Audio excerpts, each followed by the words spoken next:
Nakikiramay ang ilang celebrities sa pagpanaw ng nag-iisang superstar at national artist for film and broadcast arts na si Nora Aunor. Una na riyan ang batikang aktres na si Cherry Pie Picache na ibinandera ang kanyang pasasalamat sa pamamagitan ng Instagram story. Maraming salamat Ate Guy, bungad niya.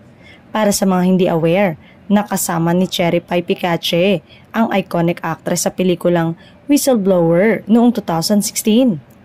May simple, patribute din ang actor-politician ni si Robin Padilla na ibinandera ang post na may katagang superstar. Kung matatandaan, taong 2014 nang ipahayag niya ang kanyang pagkadismaya noong 2014 dahil hindi napabilang sa listahan ng national artist si Nora.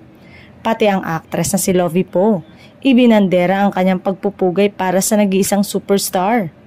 Inamin naman ng award-winning actress na si Hilda Coronel na lubos siyang nalulungkot sa pagpanaw ni Ate Guy at inalala pa ang pag-uusap nila recently tungkol sa reunion project sana nila.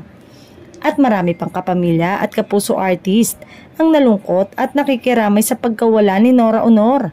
Samantala, wala pang detalye pero tuluyang iniwan ni Nora ang kanyang mga mahal sa buhay noong April 16 sa edad na 71 years old.